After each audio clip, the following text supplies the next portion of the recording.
하인이 데리고 들어온 6사람은 바로 강남육계였다. 강남육계는 북에서 남으로 내려오면서 도중에 태호를 지나게 되었는데 갑자기 강호인들의 초대를 받아 귀훈장으로 들어온 것이다. 강남육계는 고향을 떠난 지 오래되어 강남 무림의 정황을 모르는 터라 일단 신분을 밝히지 않기로 했다. 강남육계를 배로 맞이한 사람은 바로 귀훈장 수하중 장채주였다. 그는 육관영의 명을 받고 육장주의 적을 맞으러 태호로 나와 있었다. 그러다 각자 손에 무기를 든 강남육계를 보고는 그들이 육장주가 기다리는 사람이라 여기고 저기를 숨긴 채 장원으로 그들을 안내한 것이다. 곽정은 6사부를 보고 기쁜 마음을 주체하지 못하고 황급히 달려가 연거푸 절을 했다. 육장주는 드디어 적이 왔다고 생각해 잔뜩 경계하고 있었다. 그러나 생면부지의 사람인데다 곽정이 사부라 부르는 것을 보고는 적이 안심하며 공수의 예로 맞이했다. 육장주는 황급히 손님들을 위해 술자리를 더 마련하라 명했다. 곽정이 6사부를 소개하자 육장주는 크게 반겼다. 오래전부터 6의협이 명성을 흠모해왔는데 오늘 이렇게 만나니 얼마나 기쁜지 모르겠습니다. 그 행동이며 말투가 공손하고 진지하기 이를 데 없었다. 그러나 구천이는 상석에 꼿꼿이 앉아서 육계의 이름을 듣고도 약간 미소만 지을 뿐 계속 술과 음식만 먹고 있었다. 그런 구천인을 못마땅하게 여긴 한보구가 물었다. 저기 저분은 누구시오? 이분은 당대 무림의 태산북두라고 할 만한 대선배님이십니다. 육장주의 말에 육계는 깜짝 놀랐다. 한소영이 물었다. 그럼 도화도 황약사이신가요? 한보구도 끼어들었다. 굳이 신계는 아니시겠지요? 그러자 육장주가 웃으며 답했다. 아닙니다. 이분은 철장수상표 구선배님이십니다. 가진학이 깜짝 놀라 되물었다. 구천인 선배님이라고요? 그러자 구천이는 거만하기 이를 데 없는 모습으로 앙천대소했다. 육장주가 웃으며 말을 이었다. 곽아우는 전혀 무공을 못한다고 들었는데 이제 보니 명문의 제자이셨구려. 무공을 감추고 계신 줄 몰랐다니 내가 눈이 삐었나 보오. 곽정은 황급히 몸을 일으키며 공손히 사죄했다. 사부님의 가르침으로 약간의 무공은 익혔으나 드러내고 자랑할 정도는 못 됩니다. 장주께서 양해해 주십시오. 가진학 등은 두 사람의 대화를 듣고 곽정의 겸손함에 내심 흐뭇해졌다. 이때 잠자코 있던 구천인이 갑자기 다른 이야기를 꺼냈다. 육협도 강남 무림의 유명 인사라 할 수 있으니 이번 거사를 도와주시면 좋겠구려. 밑도 끝도 없는 그의 말에 육장주가 몇 마디 거들었다. 육협께서 오시기 전 구 선배님께서 이야기를 하시던 중이었습니다. 선배님 가르침을 주십시오. 구천이는 아까 하던 이야기를 다시 이어갔다. 우리 무림인들은 협과 의를 가슴에 품고 선량한 백성들을 지키는 것을 제일로 삼아왔소. 지금 금의 대군이 남하하고 있는데 송조가 사리를 분별하지 못한 채 항복하지 않고 군대를 일으킨다면 얼마나 많은 백성이 목숨을 잃겠소이까. 옛말에도 하늘을 따르는 자는 흥하고 하늘을 거스르는 자는 망한다 했소. 내 차제에 강남 호걸들과 힘을 모아 금병을 맞아들이기 위해 강남으로 온 것이오. 안팎으로 협공을 당하면 무능한 송조는 싸워보지도 못하고 항복할 것이오. 이번 거사만 성사되면 부귀공명은 물론이거니와 천하의 백성들도 감흡할 것이오. 이 말을 듣고 강남육계는 안색이 싹 변했다. 육장주는 원래 구천인을 흠모해 극진히 예우했는데 이 말을 듣자 아연실색할 수밖에 없었다. 그러나 여전히 미소를 잃지 않은 얼굴로 말했다. 소인 비록 초계의 몸으로 무지하기 이를 데 없지만 충의만은 잊지 않았습니다. 금병이 남하해 우리 금수강산을 약탈하고 백성을 유린하려 한다면 저는 응당 강남 호걸들을 따라 필사의 각오로 응전할 것입니다. 선배님의 말씀은 혹시 저의 속마음을 떠보려고 하신 것은 아닌지요? 그러나 구천이는 혀를 끌끌 찼다. 아우는 어찌 식견이 그리 짧은가? 조정을 도와 금군을 물리친들 무슨 호강을 하겠는가? 잘해봤자 악무목처럼 풍파정에서 처참하게 죽기밖에 더하겠는가? 그 말을 듣자 육장주는 놀라움과 분노가 동시에 치밀었다. 함께 흑풍상살에 대적하자고 부탁하려 했는데 무예만 대단할 뿐 이렇듯 썩어 빠진 속물이었다니 그는 분연히 소매를 떨치고 엄숙히 말했다. 오늘 저의 원수가 복수를 하러 올 것입니다. 원래는 선배님의 무공을 빌리려 했으나 서로 다른 길을 도모하는 처지이니 여기서 피를 뿌리고 죽을지언정 선배님께 누를 끼치지는 않겠습니다. 말은 공손했으나 당장 나가달라는 뜻이었다. 강남 육계와 곽정, 황용은 육장주의 말을 듣고 속으로 탐복해 마지 않았다. 그 말에 구천이는 미소만 지을 뿐 아무런 말을 하지 않았다. 그저 왼손으로 잔을 잡은 채 오른손 두 손가락으로 잔의 윗부분을 쥐고 빙빙 돌리기만 했다. 그러다 갑자기 회전하는 잔을 가볍게 띄우더니 오른손날로 잔 주둥이를 쳤다. 그러자 퍽 하는 소리와 함께 공중에서 회전하던 잔이 탁자 위로 떨어졌다. 구천인이 그 잔을 잡아 탁자 중간에 놓으니 잔 주둥이가 정확히 반으로 쩍 갈라졌다. 술잔을 깨트리는 것은 어렵지 않으나 이렇게 칼로 베어내듯 정확히 잔을 자르는 것은 보통 내공으로는 할 수 없는 일이었다. 육장주는 좀 전에 축객령 때문에 구천인이 화가 났다고 생각하니 어떻게 대처할지 고민되었다. 그때 불같은 성격의 마왕신 한보구가 벌떡 일어나 녹이 띈 목소리로 말했다. 이 파렴치한 늙은이가 뭘 잘했다고 겁을 주느냐? 좋다, 싸우고 싶다면 한번 겨뤄보자. 그러자 구천인이 코웃음을 쳤다. 강남 7괴의 명성을 오래전부터 들어왔는데 오늘 그 명성이 진짜인지 한번 보자꾸나. 어디 여섯이서 한꺼번에 덤벼봐라. 그러고는 몸을 일으키더니 앉아있던 의자를 들고 천천히 중앙으로 들어서더니 의자를 바닥에 놓고 그 위에 앉았다. 왼쪽 다리를 오른쪽 다리 위에 걸치고 다리를 떨며 전혀 동요하지 않은 채 침착한 기색으로 말했다. 여기 앉아서 한번 놀아볼까? 그 모습을 보자 가지낙은 간담이 서늘해졌다. 그러나 이미 입 밖으로 내뱉은 말을 주워 담을 수는 없는 노릇이었다. 강남 육계는 모두 무기를 들고 몸을 날려 뜰로 나갔다. 그때 갑자기 곽정이 강남 육계의 앞을 막아서며 폭권의 예를 갖추고 구천인에게 말했다. 제가 먼저 선배님의 가르침을 받겠습니다. 뜻밖의 곽정이 나서자 구천인은 잠시 할 말을 잊었다가 크게 웃어젖혔다. 부모님이 너를 힘들게 키우셨건만 왜 목숨을 쉽게 버리려 하느냐? 강남 육계가 비켜서라고 모두 소리쳤지만 곽정은 아무 대꾸 없이 왼쪽 다리를 약간 굽히면서 오른손으로 원을 그리며 일장을 날렸다. 바로 항룡 18장 중 항룡유해였다. 구천이는 강남 육계가 뜰로 나올 때 몸을 날리는 것을 보고는 그들의 무공이 자신에 못 미친다는 사실을 눈치채고 있었다. 따라서 그의 제자인 곽정은 더욱 평범한 수준이겠거니 짐작했다. 그런데 뜻밖에도 곽정이 엄청난 힘의 장풍을 날리자 흠칫 놀라 두 발을 딛고 허공으로 날아올라 피했다. 그와 동시에 곽정이 날린 일장에 박달나무 의자가 부서졌다. 구천이는 그것을 보고 안색이 변했다. 그러나 이내 표정을 바꾸고 미소를 지었다. 구천이는 여유있게 오른손으로 허초를 날리며 옆으로 빠지더니 왼손으로 마미장을 날렸다. 곽정이 그것을 옆으로 피하자 이번에는 오른손으로 마미장을 날리며 치고 들어갔다. 구천인의 이 장법은 통비육합장으로서 통비오행권을 변화시켜 만든 초식이었다. 통비육합장은 별로 대단한 초식은 없었지만 양손의 힘을 균등하게 배분하여 서로 힘을 주고받으며 위력을 배가시키는 장법이었다. 구천인은 이 장법을 뛰어난 경지로 끌어올리기 위해 실로 수십 년의 노력을 기울였다. 곽정은 구천인의 기묘한 초식에 놀라기도 했고 직접 적과 싸워본 경험도 적은 터라 겁을 집어먹고 감히 맞서지 못한 채 뒷걸음질만 쳤다. 곽정의 첫 일장을 보고 약간 긴장했던 구천이는 곽정의 무공솜씨가 별거 아니라 생각하고 안심했다. 뒤에서 지켜보던 강남 육계와 황용은 언제든 곽정이 위험에 빠지면 도우러 갈 수 있도록 준비하고 있었다. 날렵하게 공격을 피하던 곽정이 뒷걸음질 치다 살짝 무게중심이 흔들렸다. 구천이는 그 틈을 놓치지 않고 곽정의 가슴에 정확하게 일장을 날렸다. 그리고 그 공격은 퍽 하는 소리와 함께 정확히 곽정의 가슴을 가격했다. 황용과 강남 육계, 육장주 부자 등은 일제히 놀라 비명을 질렀다. 모두들 곽정이 구천인의 심오한 내공이 담긴 일장을 가슴에 정면으로 맞았으니 죽지 않더라도 심한 부상을 입었을 것이라 생각한 것이다. 황용이 울면서 곽정의 이름을 부르며 뛰어왔다. 강남 육계는 모두 무기를 들고 구천인을 가로막으며 곽정에게 다가가지 못하게 했다.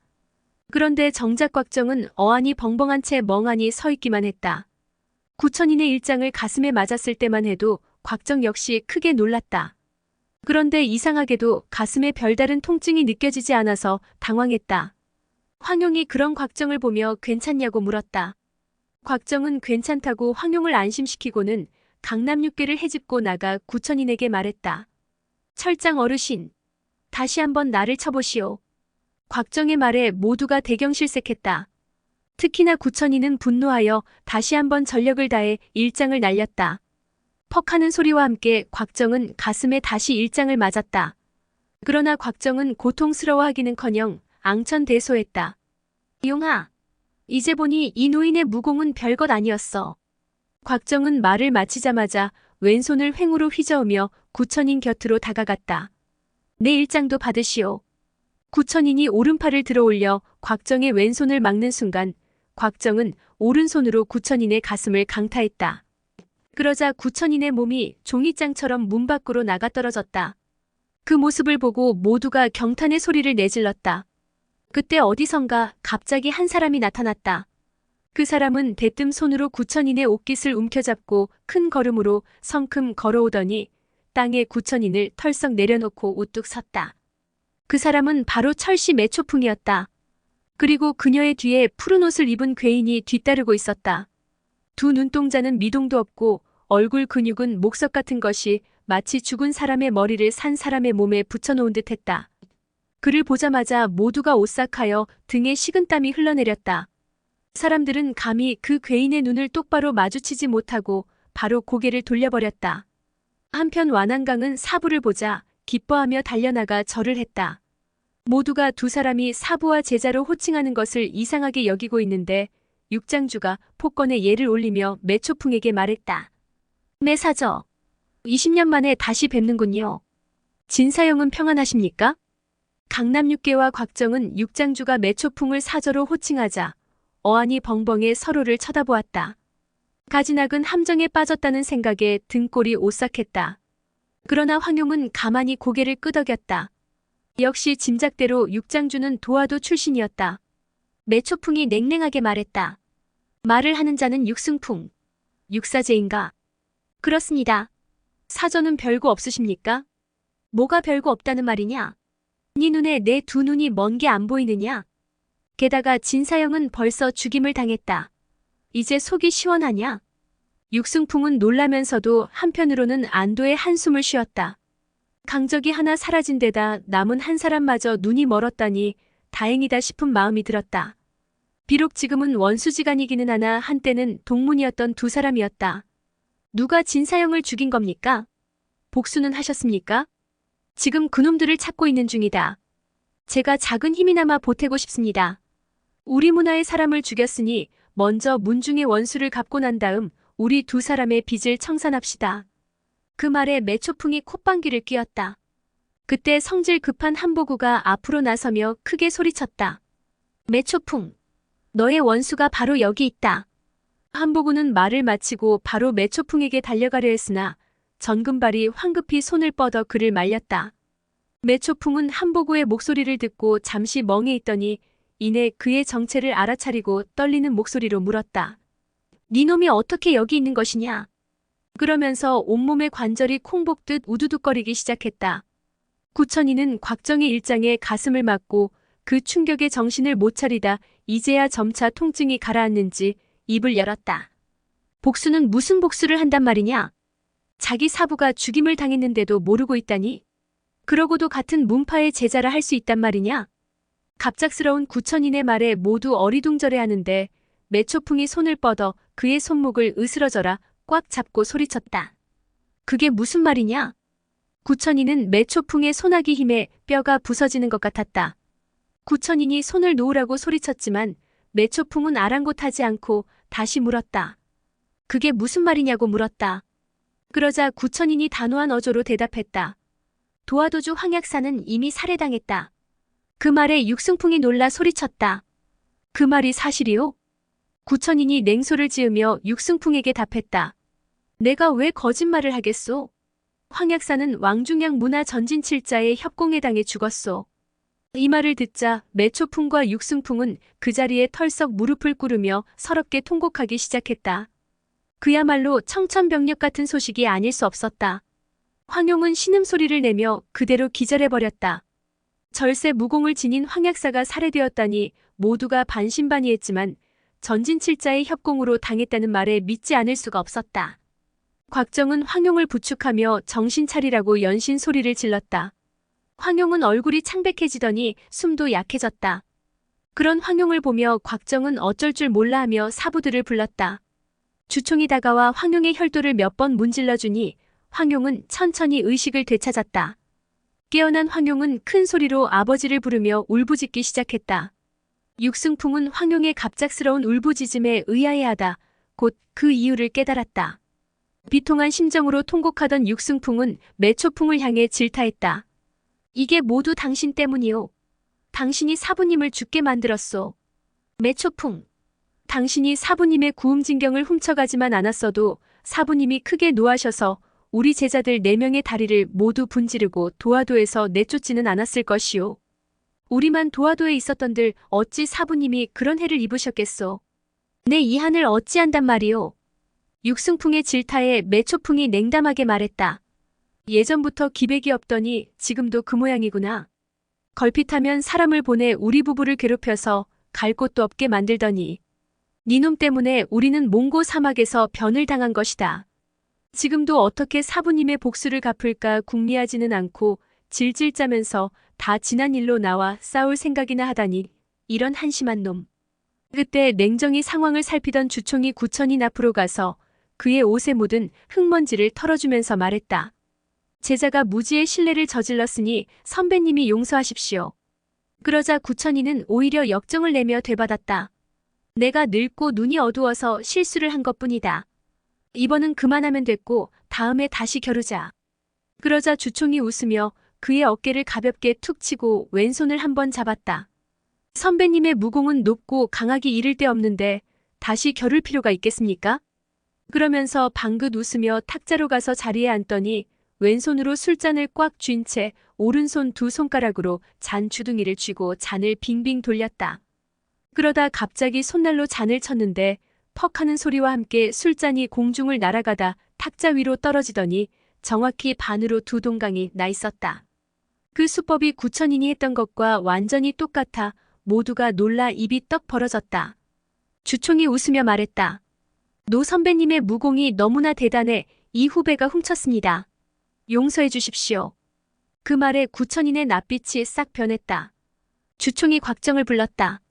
정아, 내가 방법을 알려줄 테니 이 방법으로 사람을 겁주고 속이는데 사용하면 되겠구나. 곽정이 다가오자 주총은 왼손 중지에서 반지를 꺼내었다. 이것은 구선배의 것이다. 방금 내가 잠시 빌려왔지. 한번 껴보거라. 구천인의 얼굴은 놀라움과 노여움으로 일그러졌다. 방금 전까지도 자기 손에 있던 반지가 언제 그의 손으로 넘어갔는지 귀신이 곡할 노릇이었다. 곽정은 사부의 말대로 반지를 왼손 손가락에 꼈다. 이 반지에는 금강석이 박혀 있다. 금강석은 가장 견고한 돌이지. 힘껏 잔을 움켜쥐고 금강석을 잔에 밀착시킨 다음에 오른손으로 술잔을 돌리거라. 주총의 말을 듣자 그제야 모두가 어찌된 연유인지 알게 되었다. 육관영은 어처구니 없는 속임수에 실소를 금치 못했다. 주총은 슬픔에 빠져 흐느끼고 있는 황용에게 말했다. 그만 울거라. 저 구선배라는 사람은 사기꾼 같은 자이니 그의 말은 믿을 게 못 된다. 그러더니 품속에서 물건들을 하나하나 꺼내어 탁자 위에 올려놓았다. 벽돌 2개, 꽁꽁 묶은 마른 건 초다발, 불심지 1다발, 붓 1자루와 부싯돌 등이 나왔다. 눈물을 그친 황용이 다가오더니 벽돌을 들어 꽉 움켜쥐니 그대로 으스러졌다. 다시 힘을 주어 비비니 가루로 변해버렸다. 그 벽돌은 밀가루로 만든 가짜였다. 그걸 보자 좀 전까지 아버지의 죽음 소식에 가슴이 찢어질 듯했던 비통함이 싹 사라져버렸다. 황용이 갑자기 배를 잡고 웃기 시작했다. 구천인의 쭈글쭈글한 얼굴이 불그락푸르락해졌다. 구천인은 쥐구멍이라도 찾아 들어가고 싶은 심정이었다. 그는 황약사가 죽었다는 거짓말로 혼란한 틈을 타서 빠져나갈 속셈이었다. 그런데 이렇게 자신의 거짓 수법까지 주총에게 낱낱이 탄로가 나자 바로 소매를 털고 일어나 몸을 돌려 떠나려 했다. 그때 매초풍의 거친 손이 구천인의 목덜미를 움켜잡고 그의 얼굴을 땅에 냅다 꽂아버렸다. 우리 사부님이 죽었다는 말이 사실이냐? 거짓이냐? 땅에 내동댕이 쳐진 구천이는 그 통증으로 끙끙거리며 말을 하지 못했다. 황용은 건초다발 위쪽에 불탄 흔적이 있는 것을 보고 탄성을 내질렀다. 둘째 사부, 이 건초다발에 불을 붙이고 소매 속에 넣어보세요. 그리고 입으로 숨을 뿜었다 들이켰다 해보세요. 그 말에 주총이 웃으며 황용이 시키는 대로 했다. 그랬더니 마치 입에서 연기를 내뿜는 듯 했다. 황용은 손뼉을 치며 웃어댔다. 곽정 오빠, 저 늙은이가 내공을 연마하던 게 바로 저거잖아요. 그러고는 구천인에게 걸어갔다. 황용은 매초풍 손에 잡혀있는 구천인의 뺨에 아미강자를 들이대며 물었다. 아버지가 죽었어요? 안 죽었어요? 만약 아버지가 죽었다고 말하면 당신도 죽는 거예요. 황용의 말을 듣고 모두 웃음을 참지 못했다. 황약사의 생사를 물으면서 황약사가 죽었다는 대답을 못하게 하다니 안 웃을 수가 없었다. 구천이는 떨리는 목소리로 말했다. 죽지 않았기만을 바랄 뿐이나 알 수가 없다. 그 말을 듣자 황용의 얼굴이 활짝 펴졌다. 황용은 매초풍에게 구천인을 놔주라고 했다. 그러나 육승풍은 웃을 수 없었다.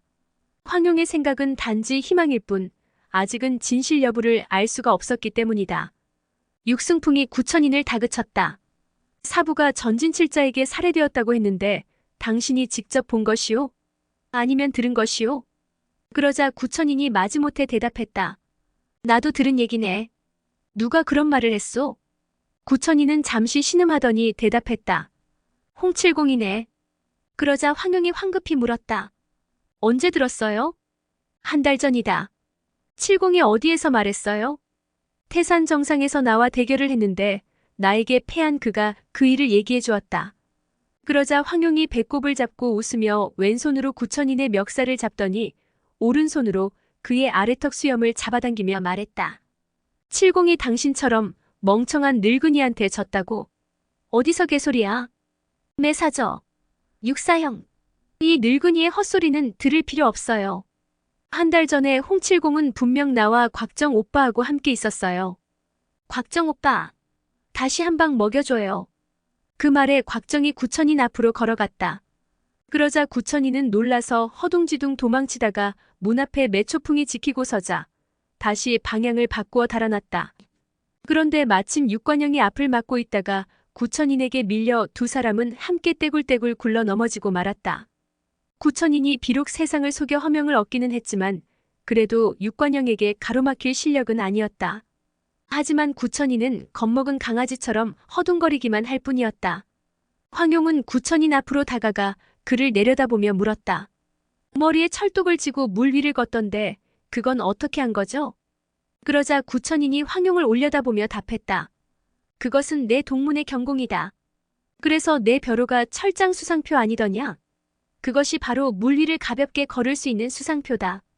황용은 웃으며 말했다. 아직도 허풍을 치시다니 대단하네요.